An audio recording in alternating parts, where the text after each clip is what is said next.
মেহেরপুর ২৫০ শয্যা জেনারেল হাসপাতাল পরিদর্শনে গিয়ে দ্বন্দ্বে জড়ালেন মেহেরপুর ১ আসনের সংসদ সদস্য জামায়াতের তাজউদ্দিন খানের কর্মী ও বিএনপির সমর্থকরা। এ সময় বিএনপির এক কর্মীকে মারধরের অভিযোগ উঠেছে। পুলিশ জানায় সকালে জামায়াতের কর্মী সমর্থক সহ তাজউদ্দিন খান হাসপাতাল পরিদর্শনে যান। এ সময় তিনি ডাক্তার বেলাল হোসেনের কক্ষ ফাঁকা দেখতে পান, কিন্তু হাজিরা খাতায় তার স্বাক্ষর থাকায় কারণ দর্শানোর নির্দেশ দেওয়া হয়। এরপর প্যাথোলজি বিভাগের একজন ভুয়া আইডি কার্ড দেখে কথা কাটাকাটির এক পর্যায়ে তাকে লাঞ্ছিত করেন জামায়াতের এক কর্মী। এ নিয়েই সেখানে বিএনপির সমর্থকদের মধ্যে উত্তেজনা তৈরি হয়। এক পর্যায়ে সংসদ সদস্য সহ তার সমর্থকদের অবরুদ্ধ করে রাখেন বিএনপি কর্মীরা।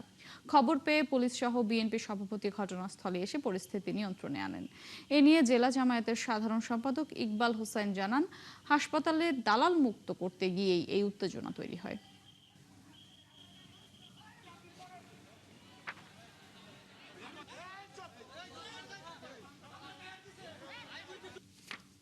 স্থানীয় কিছু জনগণ এমপি সাহেবের উপরে চড়া হয় এবং জামাতের উপরে চড়া হয়, যা তারা একজন মেহেরপুরের অভিভাবক, মেহেরপুরের গার্জিয়ান, সে সর্বোচ্চ জায়গার মানুষ, মেহেরপুরের মাননীয় সংসদ সদস্যের সঙ্গে করে এই সমস্ত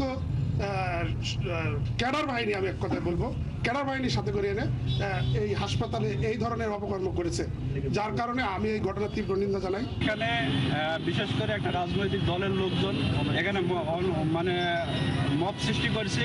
তারা মূলত এই হাসপাতালে অনৈতিক সুবিধা নিচ্ছে আর কি।